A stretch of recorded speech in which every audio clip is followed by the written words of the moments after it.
I've written over 150 YouTube scripts for clients across multiple niches and generated over $500,000 from those exact videos. And after doing this at scale, I can tell you that most business owners script their videos in a way that loses viewers in the first 30 seconds before they even hear their offer or hear the value. So in this video, I'm going to break down the exact scripting formula I use for every single client that we work with, from the hook all the way to the outro, so you can start scripting videos that actually hold attention and turn viewers into actual buyers. So let's get into it. So now, before you write a single word of your script, there is something you need to understand about how viewers experience your video in the first few seconds, because this is where the vast majority of people lose their audience before the video has even really started. So every video hook is actually three things happening simultaneously. First, there is the spoken hook, which is what you say out loud. And then there's the visual hook, which is what's physically on screen in the first 2 or 3 seconds before you have said anything. And there is the text hook, which is whatever text overlay appears on screen in those opening moments. So this specifically is not crucial, it just depends on the editing style you're going for, but this still also applies. So all three of these need to say the same thing. If you also want to test this, you can do the mute test. So basically just mute the video, look at the visual, read the text, and see if you know what is the video about. So it just needs to align, because if one of these is misaligned, the viewer gets confused in the first 5 seconds and then leaves. Because what's happening in the viewer's brain when they click is they had an expectation set by your title and your thumbnail, and the first thing they are doing after clicking is checking whether that expectation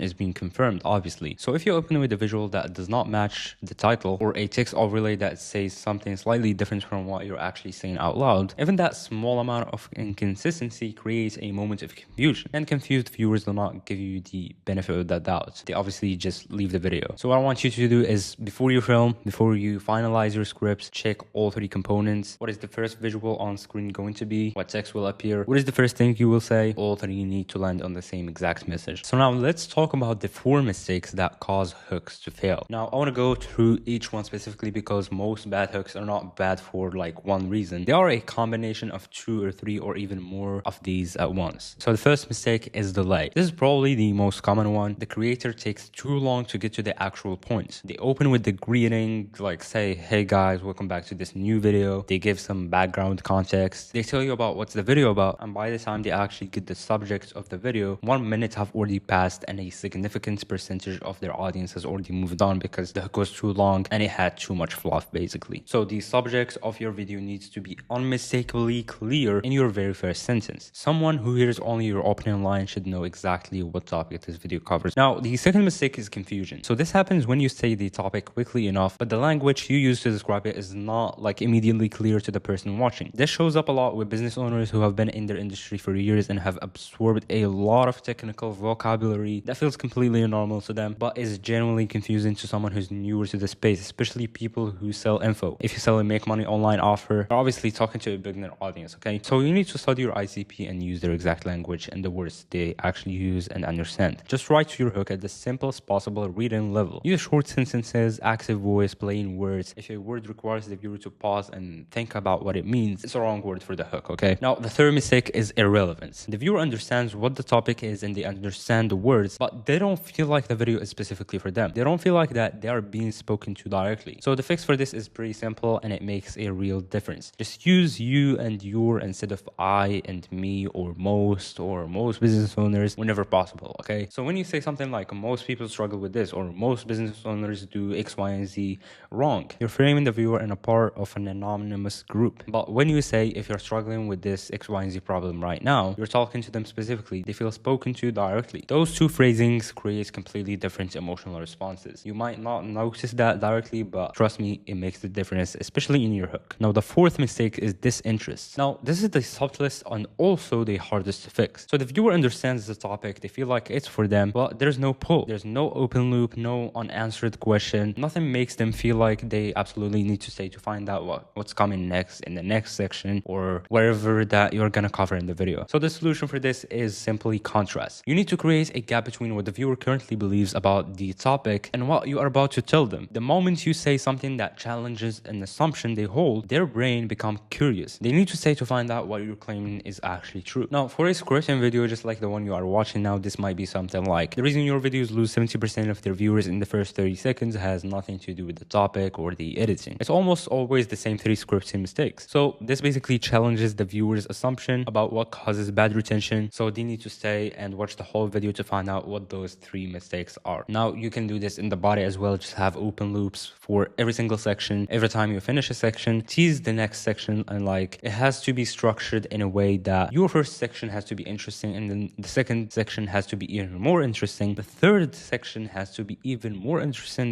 than what's before, and so on. Now let me give you the actual framework, the 4 elements I want every single hook to hit in this exact order. So the first element is relate. You start with your viewers' exact current situation described so specifically that they feel like you have been watching their screen. This is where your ICP research pays off and why it's so important to do before you do anything else. ICP research helps you with scripting, helps you with ideation, with the strategy, with literally everything. So if you skip ICP research at the very beginning, you're basically cooked. You're not gonna make any money or sign any clients from YouTube. So you know where your ICP are right now, what they are struggling with, what they have tried that has not worked. So describe that and describe it specifically, not vaguely. For example, if you're a business owner who's been posting on YouTube for a few months and you're still not seeing it convert into actual clients or calls, it's better than if you struggle with YouTube content. Okay, the more specific you are, the more the right person feels seen, and when someone feels seen, they lean in, obviously. Now the second element is creatability. So before you have taught them a single thing, you need to give them a specific reason to trust what's coming. A number, a result, a concrete verifiable claim, something like what I did in this exact video when I said I've written over 150 scripts for clients across multiple niches, and those videos have generated over $500,000 in combined revenue. Now this is specific enough to feel real, and specificity is what makes a credible claim believable, because in today's economy, trust is low by default. So you gotta optimize for credibility whenever you can. Now the third element is telling them exactly what they will get in this specific video. Now I want to stress the word specific here because most of you guys are way too vague at this stage. I'll show you how to write better scripts is not specific enough, but I'm going to break down the exact 4-part hook framework I use with every single client, the 9 hook formats that each work for different types of content, and the body structure that keeps people watching past the first 2 minutes. This gives the viewer a concrete expectation and makes the value feel tangible and worth staying for. And the last element is the hook itself, the promise. Give them the dream outcome without the pain, the transformation they will experience after watching this video. What will they be able to do that they can't do right now? Make it specific and make it feel genuinely achievable. And then 2 rules for the hook overall. So for B2B business content, keep it to 30 seconds or even under. Your audience is a business owner who wants the value fast. It does not have time, so anything longer, you are testing their patience before you have earned it. Now for B2C content where a personal story is appropriate, you can go up to about 40 seconds, even 60 seconds if you think you have like a strong story driven hook. And regardless of which type of content you make, script the hook word for word every single time. The hook is never improvised. It's too important to wing. Okay, now I'm gonna show you 2 real hooks that we actually wrote for clients. I'll read each one in full first, then break it down. So first of all, we have the B2B email marketing agency targeting e-com brands. So this video was about email deliverability. So after managing emails for tens of e-com brands and generating $52 million in email revenue, I can tell you that the one thing that hurts more brands than anything else is not strategy, it is not the offer, and it is not the design.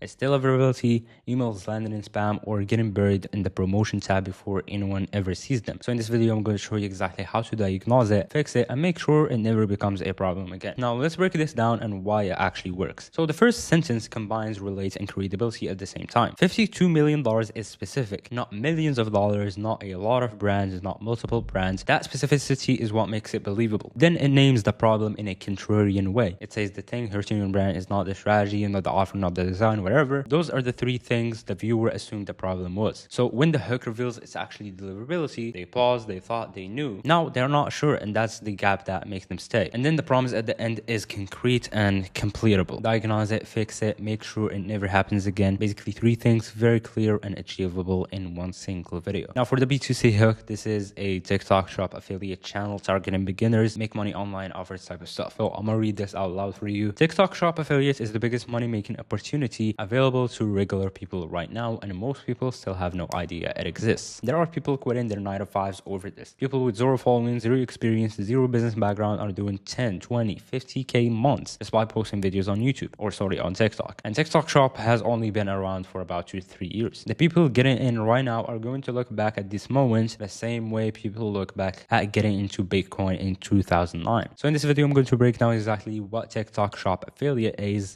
how the money actually works and what you need to get started. So let's get into it. So this hook works completely differently from the B2B one, and that's very intentional, okay? So B2C hooks for opportunity-based content do not lead with creators' credentials. They lead with the opportunity itself. The viewer decides in the first sentence whether they care. So the social proof is not necessarily about the creator himself. It's about regular people with zero following, zero experience doing 50K a month. The viewer hears that and thinks that sounds like me, I could be this guy. The barrier to entry sounds low, which makes the opportunity feel accessible. Now, the Bitcoin analogy is the spike of the hook here. It reframes this moment as historically significant, as an inflection point that you're either in early on or you look back on with regret. So this creates urgency without seeing the word urgent once. Two completely different hooks, two completely different styles, but the same underlying rules. Subjects clear in the first sentence, specific proof before any teaching, a gap created between what the viewer assumed and what they are about to learn, and a promise concrete enough to feel worth staying for. So another thing I want to mention again is that never say something like, hey guys, welcome back to this new video. Nobody gives a fuck, just get into the video. Hit the three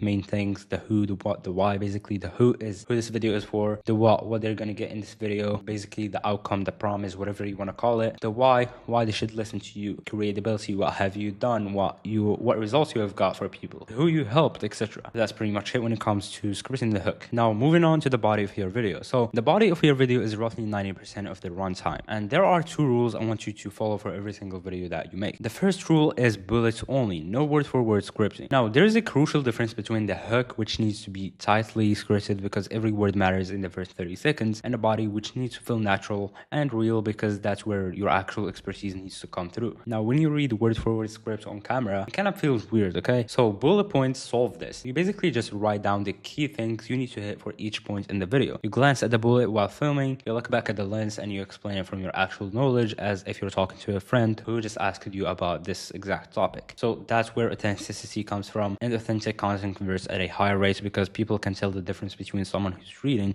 and someone who genuinely knows whatever they're talking about. Now the second rule is to use the value loop for every single point in the body. I already mentioned this before, so there are 4 parts to this. Basically, context first. What is this thing? Explained as simply as possible, nothing complex. Do not use any jargon words. Obviously it just depends on your ICP and your audience, but just the cleanest, most direct explanation you can ever get. So application second, how to actually do it with specific real examples that your viewer will immediately recognize as relevant to their situation. Framing third, why does this particular thing matter and how does it connect to the bigger picture of what you are teaching in this video? This is where you zoom out and help the viewer understand why this point is worth their attention. And then fourth, a rehook before you transition to the next section. This is something that most creators completely skip, and it costs them a significant amount of retention. So every single transition between sections is a moment where a viewer can decide to check out. So the rehook closes that window by making them feel the next thing you're about to cover is important enough that they cannot afford to just miss it. It could be something like that's the framework for the hook, but where most scripts completely fall apart is actually in the body, and it's not what most people think it is. So this tease makes the viewer need to stay for the next section. Now one more thing on the body that most people do not think about, and that is the order of your point. Now I already mentioned this before again. So basically put your second best point first, build toward your best point, and never open with your weakest section. The reason is psychological. So if you lead with your strongest point and the second point is slightly less interesting, the viewer's brain unconsciously senses diminishing value and basically might leave. But if you open strong and then the next point is even better, the brain registers an increasing value pattern and assumes what comes next will also be better, which makes people stay. One last thing about the body that I want to mention is the depth rule. So just give away everything, full detail, full process, do not hold anything back. People are not paying you for your knowledge, they are paying you for your implementation. Specifically if you do B2B service providing business, your ICP needs you for implementation. Information is all over the internet for free, okay? So you're not special. The more value in the video, the more trust you build,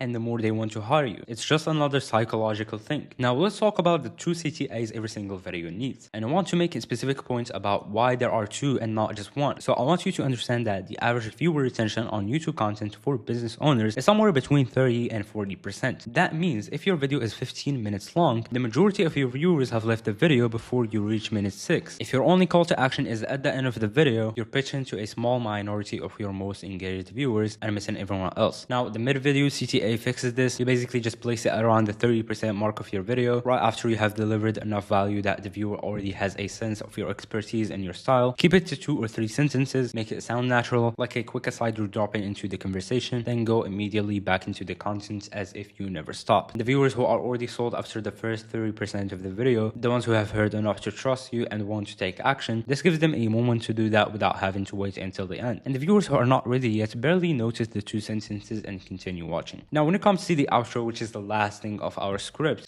is word for word, the same way you script the hook. Everyone who watches to the very end of your video is your highest quality prospect. They have watched the full thing, they have consumed all the value you put out, their trust level is at its peak. So this is your close, you don't want to waste this. The structure I use for the outro is a transitional sentence that bridges from the last bit of content to the pitch, followed by exactly 2 options. And then the CTA option 1 is to take action with you, book a call, buy your program, apply, whatever the next step is for your specific offer. Option 2 is to watch another video on your channel. So 2 options only. The moment you give people 3 options or 4 options, the mental load of deciding increases and the likelihood if they take any action decreases. So 2 options, keep it simple. Either they are ready to move forward or they stay in your world and your funnel and watch more content and get even more sold. Either way you win. And in the video fast after you have delivered the CTA, do not keep talking, do not add outro music or any additional thoughts. Just make the offer, give them the 2 options, end it, and trust that the video did the work. So that's the full scripting formula that turns viewers into actual buyers. Now, if you want my agency to handle the scripting, editing, thumbnails, SEO, posting, and the full YouTube strategy for your business completely done for you, just click the first link in the description below and book a call personally with me. We have generated over $500,000 in combined client revenue from YouTube across multiple niches and clients. And if you want to see how I helped my client Nick G go from 20k a month to over 92k a month using YouTube and Instagram organic, just click the video appearing on your screen right now. So that's it for this video. See you in the next one.